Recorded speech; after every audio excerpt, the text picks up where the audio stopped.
अस्सलाम वालेकुम दोस्तों। आज का मौजू एक निहायत अहम और हसास मसले पर है। बिला वजह किसी को तंग करना, सताना या अजियत देना। ये वो अमल है जिसे माशरा आम बात समझता है, मगर दीन इस्लाम में ये न सिर्फ नापसंदीदा है बल्कि बाज़ सूरतों में ये गुनाह कबीरा बन जाता है। इस्लाम का पैगाम मोहब्बत, इखवत और रहमत का पैगाम है। रसूल अकरम ने फरमाया, मुसलमान वो है जिसकी ज़बान और हाथ से दूसरा मुसलमान महफूज रहे। इस हदीस से साफ जाहिर है कि किसी को बुला वजह तंग करना, चाहे वो ज़बान से हो, रवैये से या अमल से, ये अमल सरासर खिलाफ इस्लाम है। किसी को बार बार छेड़ना, उसका मजाक उड़ाना, ताना देना, नज़रअंदाज करना या नीचा दिखाना, ये सब अमल अजियत रसानी है कि ज़ुमरे में आते हैं। हम में से कई लोग दूसरों की खामोशी को कमज़ोरी समझ लेते हैं, मगर याद रखें, जिस शख्स को आप तंग कर रहे हैं उसका दिल टूट रहा है और वो दिल अल्लाह के करीब है। रसूलुल्लाह ने फरमाया, मजलूम की बद दुआ से बचो, क्योंकि उसके और अल्लाह के दरमियान कोई पर्दा नहीं होता।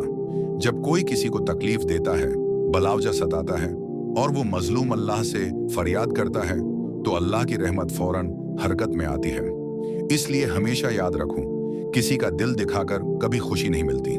आजकल हम ये देखते हैं कि लोग कमेंट्स, वीडियोस या पोस्ट्स के जरिए दूसरों को तंग करते हैं, मजाक उड़ाते हैं, तनकीद करते हैं। ये भी अजियत है, चाहे आपकी नीयत मजाक ही क्यों ना हो। जो बात किसी को शर्मिंदा करे वो मजाह नहीं, जुल्म है।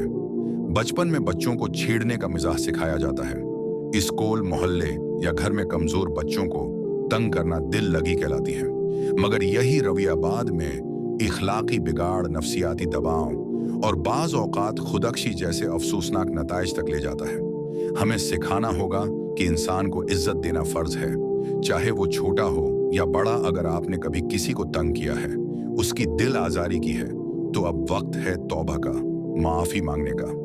अल्लाह फरमाते हैं, अल्लाह तौबा कबूल करने वाला, रहम करने वाला है। जिससे ज्यादती हुई उससे मुआफी मांगो और आइंदा के लिए अपने अल्फाज, रवैये और अमल पर काबू रखो। यही असल ईमान है। अगर हम हर दिन ये नियत करें कि मैं आज किसी को तकलीफ नहीं दूंगा बल्कि किसी की मदद करूंगा, तो हमारा माशरा जन्नत का नमूना बन सकता है। याद रखो, किसी को बलावजा तंग करना वक्ती खुशी जरूर दे सकता है, मगर वो दिल की बद्दुआ, उसकी बेबसी की आह जिंदगी में अंधेरे ले आती है। अपने अमल से दूसरों को सुकून दो, अजियत नहीं।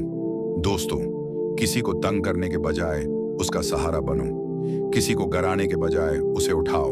और याद रखो, हर वो आंसू जो किसी के दिल से तुम्हारी वजह से बहा, क़यामत के दिन तुम्हारे खिलाफ गवाही देगा। तो आए आज अहद करें कि हम सिर्फ वही काम करेंगे जो अल्लाह और उसके रसूल को पसंद आए। अल्लाह हमें दूसरों के लिए आसानी का जरिया बनाए, इज़्ज़त का नहीं। आमीन।